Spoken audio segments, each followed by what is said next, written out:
Hey everyone, it's starting to turn cool here, the weather, and so unfortunately that makes me just want to crave nice hot puddings.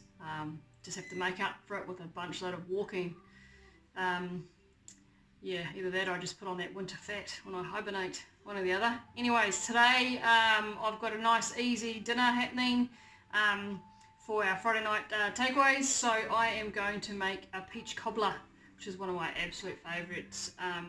They probably all are actually, of desserts. So it requires some peaches, which I don't actually have fresh, I just have tins, and basically it's like you go upside down. You put the butter on the bottom, and then you put your peaches, and then you put your batter, but it turns out pretty mint. I'm also going to make some custard at the end of that as well.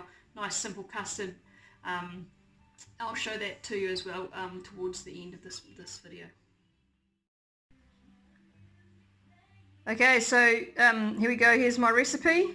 And again, if you want any of these recipes sent to you, just message me and I'll send them to you as a PDF or as a picture, and you can get it from there. Don't forget to subscribe on my YouTube channel. Click the notifications, then you get told every time I put up a new one of these. Okay, so the first thing I'm going to do is I'm going to grab my peach tins. I've got 2 of these for 10 grams. You could get one big one if you wanted to. I normally try to get the one that's in juice. It just contains less sugar than the one that's in syrup. But I didn't do the groceries when I got this one, so I will add a little bit less sugar to what I'm making because of that. So I'm just going to pop these into a sieve to drain out the juice, and then I'm going to add some other stuff to that in a sec. So I've just realised that one of my tins was diced. I didn't realise that, but that's okay, we'll go with it. Another one, the slices are like, well, they're like almost quarters, so I'm actually going to I'm just slicing them in half again, because you kind of don't want them much bigger than that.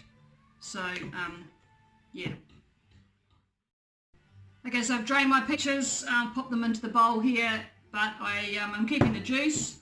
One of us will drink it, or else I could easily freeze this and make this into ice blocks, maybe with coconut cream or something like that, so don't waste this. It's good. So to this bowl of peaches, I'm going to add, it says one cup of sugar, but because it's already sweet enough as it is, and I do tend to just drop it down, I'm just going to add 3/4 of a cup of sugar, and 1/4 teaspoon of cinnamon. I'm going to go half because I like cinnamon, and then a dash of vanilla. And I'm going to give that a stir, and then you set it aside and let it rest. It will produce its own juice, which is why you wanted to drain the juice to start with, because otherwise you end up with way too much. So I'm going to give this a stir, and then I'm going to let it rest for a while I make the rest. Okay guys, so I've got my dish that I'm going to cook it in, which is 30 by 20. I've got my oven heating at 180 degrees, and this is about 125 grams of butter. I'm going to put that in the oven to slowly melt as the oven heats up, and then once it's melted I'll pull it out. Okay, so I've started to make my batter, which is here in my bowl. In this bowl here I have a cup of flour, 3/4 of a cup of sugar, 2 teaspoons of baking powder, and a quarter teaspoon of salt. I'm going to add an egg and 2/3 of a cup of milk and stir that up into a batter, and then I have all 3 elements ready to go.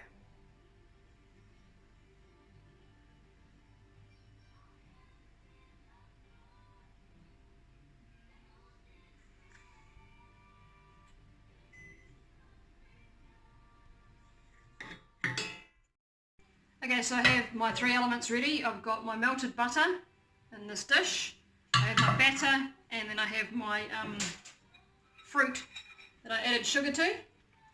And you can see here I've left it for a bit. There's actually now quite a lot of juice in there.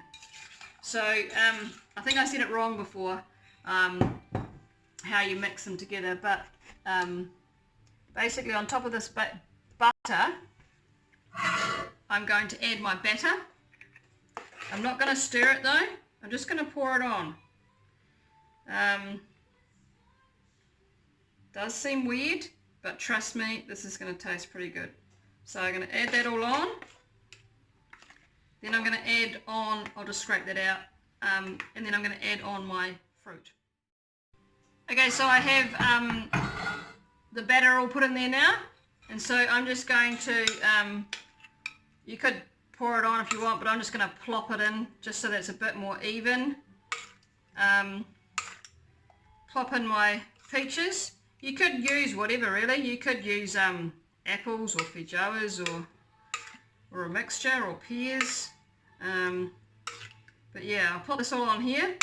This is then going to go in the oven for 30 minutes at 180 degrees, and that just gives me enough time to get my dinner sorted, because once it's cooked I need to leave it for 30 minutes before we try and eat it. It needs to cool down, and also in it cooling down it kind of goes crispy and caramelly on the sides where that butter is. So that'll give me enough time to make my custard as well. So I'll just scrape that out. That there is going to go in the oven for 30 minutes. Okay, so I've just pulled this out of the oven. It's looking nice and crispy on there, and I'm going to leave this for 30 minutes. It actually took longer than half an hour in the oven. I don't know if that was just my oven or whether it does take a little bit longer. I'm going to leave this cool down for about 30 minutes, and then I'm going to show you how I make the custard. Okay, so I'm going to make my custard. Very simply, it's milk, corn flour, and then a colouring to make it yellow.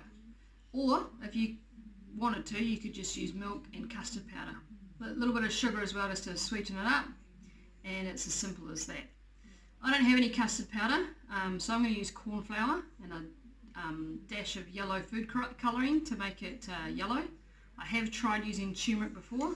It does work, but it has a kind of a weird taste that I'm not happy to go with today.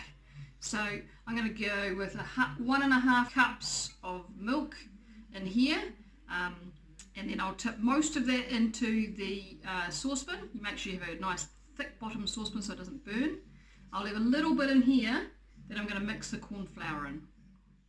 Put my milk on, just on slow, with 1/4 cup of sugar in it. I don't want it to boil. I just want it to, I need to stir that, to get it so that I've got like little bubbles around the side. You don't want it to boil. So those bubbles are there right now just from me pouring it in. You will notice in a little bit that those bubbles around the outside will come from it heating up. So while that's happening, I've left a little bit of milk in here. I'm going to get a tablespoon, and I'm going to go 1.5 tablespoons of corn flour into there and give it a real good mix. Okay, so I've added 3 tablespoons of corn flour into here. Your basic recipe is I've got 1.5 cups of milk, so double that, 3 tablespoons of corn flour. If you wanted it a little bit runnier, then put less in. Obviously, go thicker than that, kind of becomes like a custard square. So I've mixed that all up there. Now I'm going to add that, stirring constantly. I'm going to add that, I'm going to make it a bit yellow first with my yellow food colouring, and then I'm going to add that to my milk. Okay, so you can definitely see those bubbles there forming at the side. You can see the steam coming off it as well. I've turned the heat up, and I'm going to add this, stirring continuously. And I'm just going to stand here and keep stirring this until it starts to thicken, and you'll know pretty much when it's done because it'll be lovely and thick, and it may start boiling or bubbling too, but you don't want it to do that for too long or too much. So you can see there that that's pretty much done. I'll just keep stirring it for a little bit longer, but that's it'll thicken up a little bit more as well. That's lovely and thick. I want to keep stirring it because otherwise it'll stick to the bottom and burn, and that's not a really nice taste to have, burnt custard. But I don't know if you can see there, That's what it looks like. So that's good enough to turn off, and then I'll serve that with my peach cobbler pudding. So now I've left my peach cobbler for about half an hour. You can see this is what it looks like. I'll serve that up on a plate and pour my custard over it.